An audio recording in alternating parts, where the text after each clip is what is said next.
In this video, we introduce our work-in-progress paper about Squeezer, a tool for designing juicy effects in game prototypes.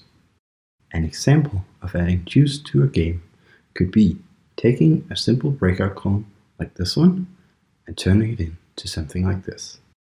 The goal of juice is to make actions feel more significant.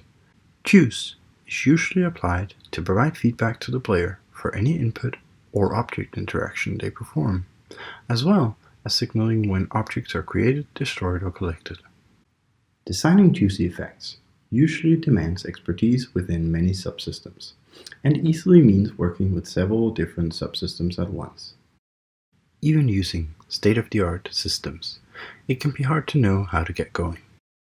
Squeezer is our attempt at simplifying that process by making it easy to add and design effect sequences for game prototypes.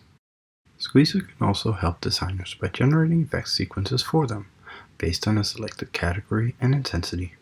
Squeezer even allows for the designer to lock parts of the effect sequence while mutating or regenerating the rest. The Squeezer workflow is split into 3 steps. First, you set up triggers.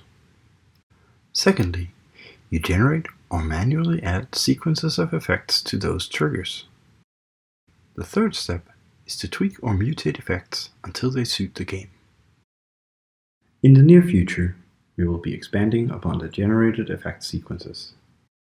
We will also try using interactive evolution to help designers explore the possibility space of effects within a game. Lastly, we will be looking to integrate Squeezer into an automated game design process.